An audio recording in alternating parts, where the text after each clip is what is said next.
we wanted to understand better the experience of people with learning disability and their families in terms of accessing legal services across a whole range of areas, both from the everyday ordinary things like buying and selling a house, making a will, any of those things that we all do, but also through to the very specific things that affect people with learning disabilities. So, for example, challenging cuts to social care provision, things like getting assistance with instances of hate crime or physical assault, which is very prevalent, something that people with learning disability face all too often. And then also through to more specialist things like families battling to get answers when a loved one with a learning disability has died avoidably in the health service, and also families who have loved ones who are in inpatient settings such as Winterbourne View, where the abuse scandal was exposed in 2011. The big areas of advice that most people need access about at some time to do with their employment, their housing, their rights to what welfare can give them, their welfare benefits,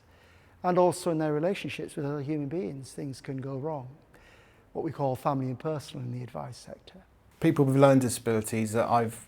been aware of needed a solicitor for issues around moving house, around tenancy agreements. A lot of parents that have got children might have been taken away from them.